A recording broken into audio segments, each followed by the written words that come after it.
વિદ્યાર્થી મિત્રો, હજુ સુધી તમે મારી આ ચેનલ સબસ્ક્રાઇબ ન કરી હોય તો સબસ્ક્રાઇબ કરો અને બેલ આઇકન પર ક્લિક કરો. અને જો તમને આ વિડિયો પસંદ આવે તો લાઈક કરી અને વધુને વધુ વિદ્યાર્થીને તમે શેર કરો.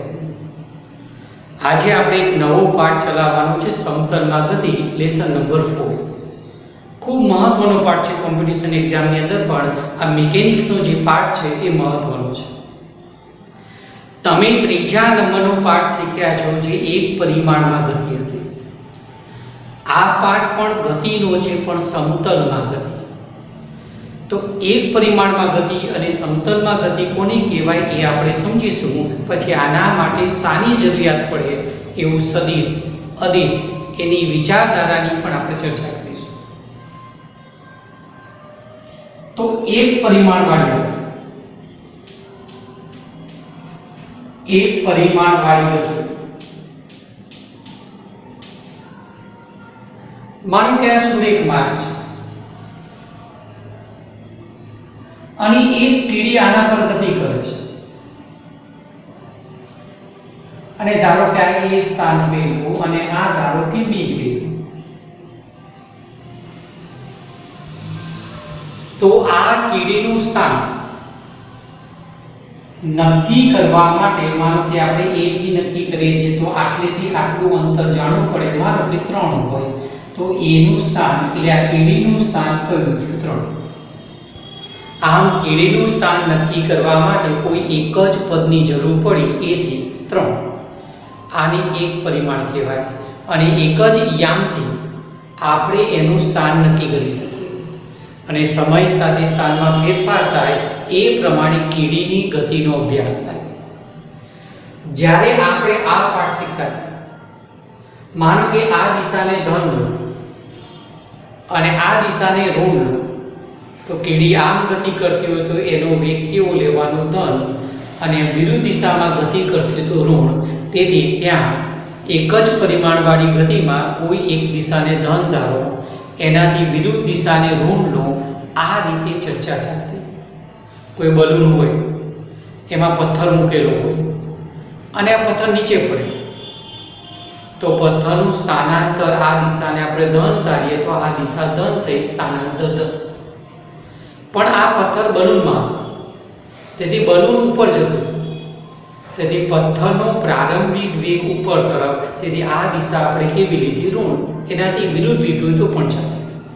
તેથી એક જ પરિમાણવાળી ગતિ હોય તો એક દિશાને ધન ધારો, એનાથી વિરુદ્ધ દિશાને ઋણ લો, પ્લસ અને માઇનસ, એ પ્રમાણે ગતિનો અભ્યાસ થાય, જે તમે ત્રીજા પાઠમાં શીખેલા છો. પણ માનો કે આ એક પેજ છે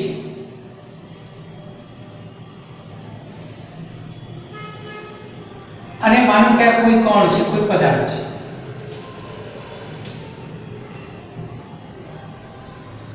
અને આ પદાર્થનું સ્થાન આ સમતલમાં ક્યાં છે આપણે નક્કી કરવું છે. જો આપણે આટલેથી નક્કી કરીએ તો એક્ઝેક્ટ એનું સ્થાન ન મળે.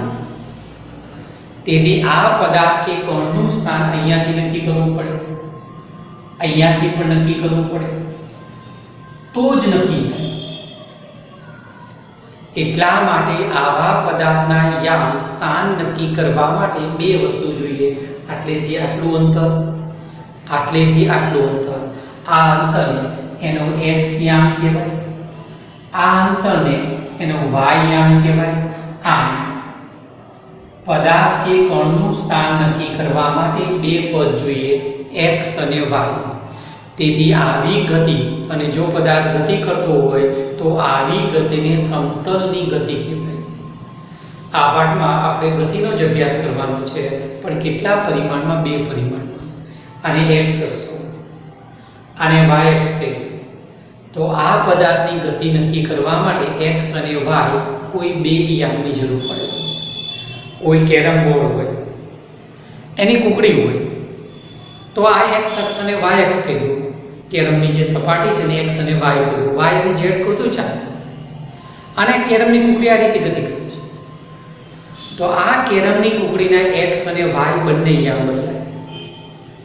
તો આ કેરમની કુકડીની ગતિને કેટલા પરિમાણમાં કહેવાય? 2 પરિમાણમાં ગતિ, જેને સમતલીય ગતિ તરીકે ઓળખાય. 3 પરિમાણવાળી ગતિ એટલે શું? તમે માનો કે બગીચામાં ઊભા છો, એક પતંગિયું ઉડાઉડ કરે છે, એક છોડ ઉપરથી બીજા છોડ ઉપર જાય, ત્રીજા છોડ ઉપર જાય, તમે એક અવલોકન કાર અને તમારી સાપેક્ષમાં પતંગિયાના 3 યામ બદલાય. તો આવી ગતિને 3 પરિમાણવાળી ગતિ અથવા અવકાશીય ગતિ કહેવાય. આપણા પાઠમાં સમતલીય ગતિનો આપણે અભ્યાસ કરીશું, એટલે 2 પરિમાણવાળી ગતિ એની આપણે મોટા ભાગે ચર્ચા કરીશું.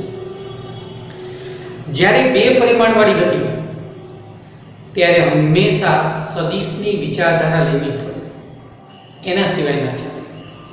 દિશા મહત્વની હોય, એટલા માટે 2 પરિમાણ હોય કે 3 પરિમાણ હોય ત્યારે સદિશ લેવું પડે. જ્યારે એક જ પરિમાણ હોય ત્યારે સદિશ લેવું જરૂરી નથી. કોઈ એક દિશાને ધન ધારો તો એનાથી વિરુદ્ધ દિશાને ઋણ લો તો ચાલે, પણ 2 પરિમાણ કે 3 પરિમાણવાળી ગતિ હોય ત્યારે સદિશ લેવું પડે. આ સદિશ કોને કહેવાય એની આપણે સમજ આપીશું. એક ઉદાહરણ આપું. માનો કે આ પદાર્થ છે,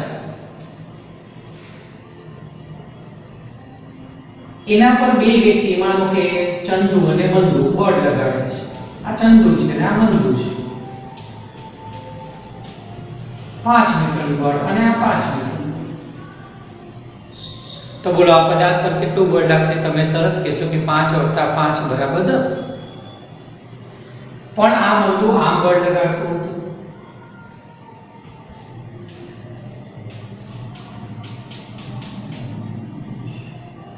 તો તમે તરત કહેશો કે દિશાની જરૂરિયાત પડી. આ દિશા આમ હતી ના એનાથી વિરુદ્ધ હતી એટલે બાદબાકી થઈ ગઈ, તો 0 પરિણામી બળ. એટલા માટે કેટલીક ભૌતિક રાશિ એવી છે એનું મૂલ્ય તો જોઈએ છે, ઉપરાંત દિશાની પણ આવશ્યકતા હોય. મૂલ્ય એટલે પરિમાણ અને દિશા પણ જોઈએ. તો આવી રાશિને શું કહેવાય? સદિશ કહેવાય. તો આપણે પહેલા સમજીશું સદિશ કોને કહેવાય અને અદિશ કોને કહેવાય. અહીંયા લખું છું સદિશ અને અહીંયા લખું છું અદિશ. આ સદિશ છે ને એને અંગ્રેજીમાં વેક્ટર કહેવાય અને અદિશને અંગ્રેજીમાં સ્કેલર કહેવાય. સદિશ એટલે શું? કેટલીક ભૌતિક રાશિને સંપૂર્ણ સમજવા માટે મૂલ્ય વત્તા દિશા બંનેની જરૂરિયાત પડે. તો આવી રાશિને સદિશ કહેવાય. દાખલા તરીકે મેં આમ બળ લગાડ્યું તો તમે તરત કીધું 10 ન્યૂટન, અને આમ બળ લગાડ્યું તમે તરત કીધું કે 0 ન્યૂટન. તેથી આ પદાર્થની ગતિનો અભ્યાસ કરવો હોય તો બળ કેવી રીતે લાગે છે, એની દિશા કઈ છે એ જાણવું જોઈએ. એટલા માટે બળ કેવી રાશિ? સદિશ રાશિ. એટલે કેટલીક રાશિને સંપૂર્ણ સમજવી હોય તો મૂલ્ય ઉપરાંત દિશાની પણ આવશ્યકતા હોય, એને સદિશ કહેવાય. સદિશને અંગ્રેજીમાં કહેવાય વેક્ટર. પણ કેટલીક ભૌતિક રાશિ એવી છે કે જેનું મૂલ્ય જાણવું અને આપણે સંપૂર્ણ બાબત જાણી શકીએ, ક્યાંય દિશાની આવશ્યકતા ન હોય, તો આવી રાશિને શું કહેવાય? અદિશ. અદિશને અંગ્રેજીમાં શું કહેવાય? સ્કેલર કહેવાય. હું એમ કહું કે આ ડસ્ટર ઉપર બળ લગાડો તો ડસ્ટર કઈ બાજુ જશે? મને કે જમીનની સપાટી પર મૂકેલું છે, વિચારો. તો તરત તમે કહેશો કે બળ કેવી રીતે લાગે છે જાણવું જોઈએ. જો બળ આમ લાગતું હોય તો ક્યાંય નથી, અને બળ આમ લાગે તો આમ ગતિ. એટલા માટે કેટલીક ભૌતિક રાશિ એવી છે તો મૂલ્ય તો જોઈએ છે, ઉપરાંત દિશાની પણ આવશ્યકતા હોય. તો આવી રાશિને શું કહેવાય? સદિશ કહેવાય. અદિશ કોને કહેવાય? હું એમ કહું કે મારું દળ 65 કિલોગ્રામ છે, તો એમાં કોઈ દિશા ના હોય. હું એમ કહું કે આજનું તાપમાન 27 સેલ્સિયસ છે, તો એમાં કોઈ દિશાની આવશ્યકતા નથી. ખાલી મૂલ્ય જાણવાથી પણ આપણે સંપૂર્ણ સમજી શકીએ છીએ. તો આવી રાશિને શું કહેવાય? અદિશ કહેવાય. અદિશ રાશિ હોય ને એના સરવાળા બાદબાકી સામાન્ય બીજ ગણિતની જેમ થાય 5 + 3 = 8, 5 - 3 = 2 એ સામાન્ય બીજ ગણિત કહેવાય. જ્યારે સદિશ રાશિ હોય એનો સરવાળો બાદબાકી કરવી તો એનું ખાસ પ્રકારનું ગણિત આવે, જેને ત્રિકોણની સરવાળા માટેની ત્રિકોણની રીત, સમાંતર બાજુ ચતુષ્કોણની રીત, આ મુજબ આપણે સદિશોના સરવાળા બાદબાકી આપણે સમજી શકીએ છીએ. હવે આ જે સદિશ છે કઈ કઈ રાશિ છે તો કે બળ સદિશ રાશિ, વેગ સદિશ રાશિ, સ્થાનાંતર સદિશ રાશિ, સ્થાનાંતર સદિશ રાશિ, પછી ત્યારબાદ પ્રવેગ સદિશ રાશિ વગેરે. ઝડપ અદિશ રાશિ, જો વેગ છે ને સદિશ છે અને ઝડપ અદિશ છે એટલે વેગનું મૂલ્ય એટલે ઝડપ અને ઝડપમાં તમે દિશાનો સમાવેશ કરો એટલે વેગ. અંતર અદિશ રાશિ, સ્થાનાંતર છે ને સદિશ છે એટલે અંતર અદિશ. તમે અહીંયાથી સ્કૂલે જાઓ, માનો કે સ્કૂલ 2 કિલોમીટર દૂર હોય અને ત્યાંથી પાછા મારા ઘરે આવો તો બીજા 2 કિલોમીટર એ જ રસ્તે, તો અંતર કેટલું થયું 4 કિલોમીટર, 2 અને 2. પણ સ્થાનાંતર કેટલું થયું 0, કેમ કે તમારું પ્રારંભિક સ્થાન આ હતું, સ્કૂલે જઈને પાછા અહીંયા આવ્યા, અંતિમ સ્થાન પણ આ જ થયું. સ્થાનાંતર અંતિમ સ્થાન ઓછા પ્રારંભિક સ્થાન એક જ જગ્યાએ, તેથી સ્થાનાંતર સદિશ એ 0 થશે. કાર્ય અદિશ રાશિ, દબાણ અદિશ રાશિ, આ બધી અદિશ રાશિને ક્યારેક કેવો એસક્યુ પૂછાય કે નીચે બધી રાશિઓ લખેલી હોય અને એમ કે અદિશ અને સદિશમાં વર્ગીકરણ કરો. આ બધાને આ રીતે આપણે ઓળખવાની કે આ સદિશ આ અદિશ એટલે ખાસ ડિફરન્ટ હોય તો અંતર, સ્થાનાંતર, વેગ, ઝડપ, દબાણ, કાર્ય, આ બધી આપણે ખબર હોવી જોઈએ કે આ બધી સદિશ છે અને આ બધી અદિશ રાશિ છે. આને સમજવા માટે ફક્ત શું જોઈએ? મૂલ્ય. આને સમજવા માટે આપણે શું જોઈએ? મૂલ્ય તો જોઈએ જ, વત્તા દિશાની પણ આવશ્યકતા હોય. આને વેક્ટર કહેવાય, આને સ્કેલર કહેવાય.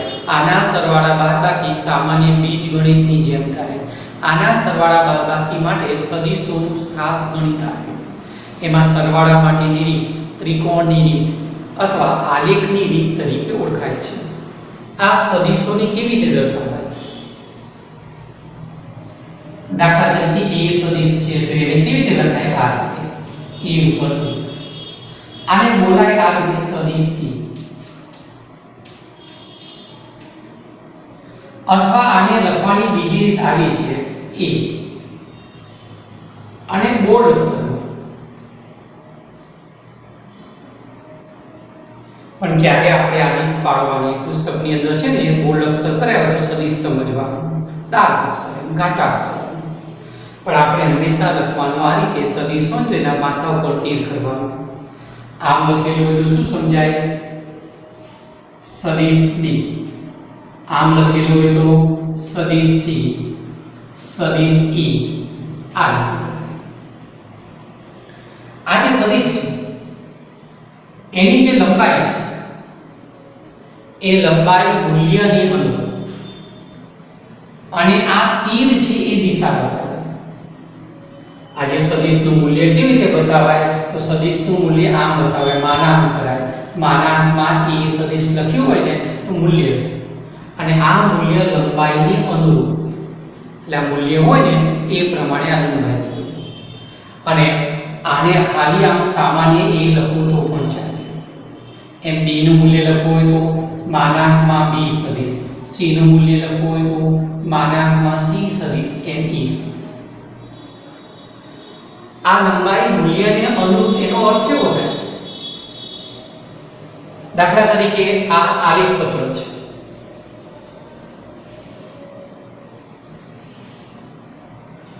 આ નોર્થ, આ સાઉથ, આ વેસ્ટ અને ઈસ્ટ. હંમેશા છે ને ભારતનો નકશો મૂકી દેવાનો. જમ્મુ કાશ્મીર, તમિલનાડુ, ગુજરાત અને બંગાળ ડાયરેક્શન ખબર પડે. આ દિશા કઈ કહેવાય? તો કે ઉત્તર પશ્ચિમ. આમ હોય ને ઉત્તર પશ્ચિમ કહેવાય, એક જગ્યા છે. એમ આ દિશાને કઈ કહેવાય? પૂર્વ દક્ષિણ અથવા દક્ષિણ પૂર્વ એમ આ દિશા હોય તો ઉત્તર પૂર્વ એમ આ દિશા હોય તો શું બોલાય પશ્ચિમ દક્ષિણ આ રીતે બોલાય કોઈ ટૂંકા પ્રશ્નોમાં આવી વાત હોય ને એ રીતે લખાય હવે માનો કે એક સદિશ છે જેનું મૂલ્ય છે માનો કે ધારો કે f સદિશ છે અને એનું મૂલ્ય છે 50 મીટર મૂલ્ય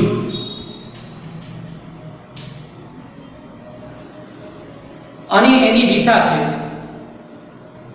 પૂર્વ ઉત્તર 50 મીટર અને આપણે એને આલેખ પત્ર પર દર્શાવવું છે તો પહેલા તો આપણે સ્કેલ માપ લેવાનું આપણે નક્કી કરવાનું કે 1 સેમી બરાબર 10 ન્યૂટન આ આશરે હો જે યોગ્ય હોય કોઈ ચિત્ર દોરીએ તો ચિત્ર બહુ મોટું ન દોરીએ બહુ નાનું ન દોરીએ એ રીતે આ સ્કેલ માપ નક્કી કરવાનું હવે અહીં કેટલા છે 50 મીટર છે કઈ દિશા છે તો કે આ વચ્ચેની દિશા કીધી હવે 1 સેમી બરાબર 10 ન્યૂટન તો 50 સેમી તે કેટલા થાય 5 સેમી તો ફૂટ પટ્ટીથી 5 સેમી વાળો સદિશ આમ દોરી દો આ બતાવે બળ F સદિશ આમ જે મૂલ્ય હોય એ પ્રમાણે આપણે યોગ્ય સ્કેલ માપ લઈએ એ પ્રમાણે મૂલ્યને અનુરૂપ એની લંબાઈ થાય આ જે તીર વાળો ભાગ છે ને એને સિરીઝ કહેવાય અથવા અંગ્રેજીમાં હેડ કહેવાય અને આ ભાગ છે ને આ એનું પ્રારંભિક સ્થાન કહેવાય અને સામથિયા તો આને પૂછ